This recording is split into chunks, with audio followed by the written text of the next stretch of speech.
भिडेवाडा स्मारकाच्या कामावरून भुजबळांकडून नाराजी व्यक्त करण्यात आली आहे। अनेक बैठका झाल्या मात्र काम झालं नाही असं छगन भुजबळ यांनी म्हटलं। काम होणार नसेल तर आम्हाला आंदोलनाचं पाऊल उचलावं लागेल। लवकरात लवकर स्मारकाचं काम पूर्ण करू असं चंद्रकांत पाटलांनी म्हटले। या कामासाठी सुद्धा अजित पवारांनी 200 कोटी रुपये मंजूर म्हणून सांगितले। आता एवढ्या मीटिंग झाल्या अजून एकही काही जागा काही ताब्यात येईनाच। सांगून झालं जागा फार कमी पडते, आपण पाहिलं इथे। आणि मग शेवटी जे आहे मला काल सांगावं लागलं की बाबा हे जर होणार नसेल तर मग आम्हाला आंदोलनाचं पाऊल सुद्धा उचलावं लागेल।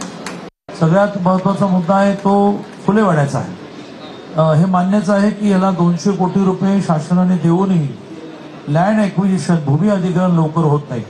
सुदैवाने मी कसा मांडणार, मी तर राज्याचा प्रमुख नाही, अशा विचारात मी येतोय। तो मला समोर अजितदादा दिसले। दादा म्हटलं मला घोषणा करायची, म्हटलं बिंदास घोषणा कर। 200 कोटीपैकी 100 कोटी आपण रिलीज पण केले आहेत। लँड ॲक्विजिशनला तुम्ही स्पीड द्या, गती द्या आणि आपण हा सगळा विषय पूर्ण करू।